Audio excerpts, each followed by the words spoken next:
Hey everybody, how's it going? We're gonna look at old SPEEDMAX and the new SPEEDMAX. So how many rides have you done on this new bike?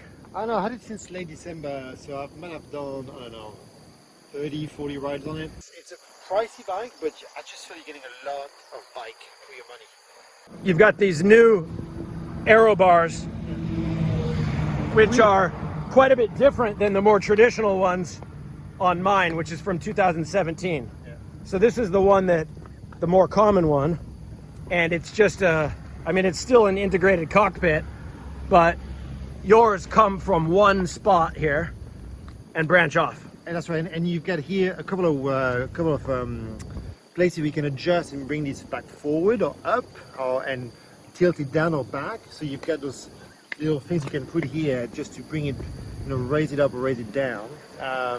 So it's a lot more adjustable. Absolutely. It's a lot more adjustable than mine. I actually have to say that I don't know about yours, but what I find though is what I find quite annoying is all the screws are different. It's like every size, it's all kind of sizes in terms of the screws. So you can't do this on the fly. You actually have to have a tool set with you. And I'll tell you just a tidbit that's really annoying about that bike. The Di2 charger is actually in there, behind that box. To get to that box, you've got to take the front wheel off. Okay, well that's hard. On mine, I've got to take the water off and open up this piece here with a screw, with a Allen key. Yeah. But it's not too bad. I don't have to take the wheel off to charge it. Which, yeah, So, surprising. so David, I've got 700 milliliters of water here. You have 700 as well, but it's inside here. Is that right? That's right, that's right. So you've got a little nozzle here where you just essentially put, I'll just show you for a second. You take your water bottle out, and all you have to do is really just push it in, and that's how you're gonna, you can see yourself doing this in doing a race. Just grab a bottle as you race and just fill it in like this. Right. So works really well. your nozzle is a little bit more refined. I mean, mine's essentially the same thing. I do the same thing. Oh, you're right. Okay.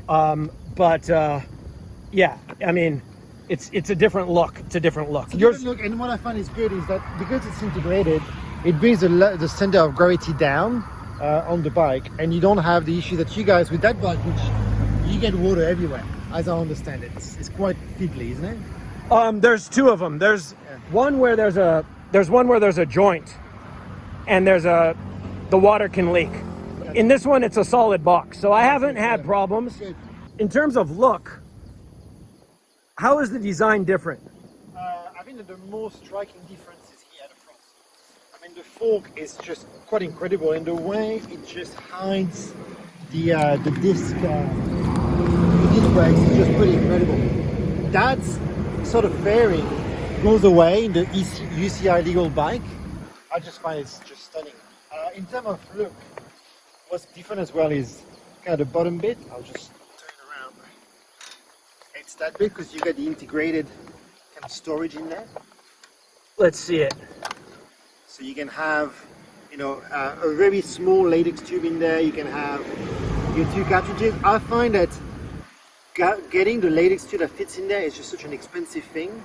I ended up putting my tube right there. Okay, so you got one tube, one gel. Down here you've got two CO2s, yep, the CO2 valve, and just some tidbits. and just some other little pieces. Yeah, yeah. Maybe some tire levers or whatever exactly you want. Right. That's exactly right. And then it's actually quite neat. You know, it just really comes extremely sleek. Yeah, extremely sleek. It is. Whereas on mine, I've got them back here. I've got I can fit one tube. I can fit the same things. I can fit a tube, a few CO2s, and some tire levers. And then I've got this one here with some gels in here. But it's not nearly as sleek or as flush as yours, which is just, look at that. It's the sound. It's just perfectly well designed. Look at that. Wow. That's nice, huh? It is a great bike. I had to make some tiny adjustments. Those things were like literally those two little bits were not there, so the bike was like really close. So these two spacers didn't exist? Didn't exist. I had to put that in. And they placed these things much totally touching. Yeah, that's right. That's why we got it. And then I raised the bar slightly up, which just was good for my position. And then I had a bike fit at Lou Bicycle here in Singapore last week, and I mean there's a lot more that I'm not aware of that you can adjust, but there's a lot of adjustment possible for sure. And you can choose as well which kind of bars you get. I think that was the same for yours, right? Yeah, so you could choose the flat bar, which you've chosen, and which I've chosen, totally flat. Or there's one where the bar comes up and one where the bar goes down. I got my bike fit first. So this is another point I think that's important to make. Get your bike fit at a good fitter before you buy the bike. I got my body fit and I said, what bike should I buy that's appropriate? Because the last thing you want is to come in there and have the bike fitter say, you bought the wrong size. After you buy the bike. Oh, yeah. Super happy with the bike. Super Amazing. Happy. Yeah, really happy. Amazing, David. Well, thank you. Thanks for that review.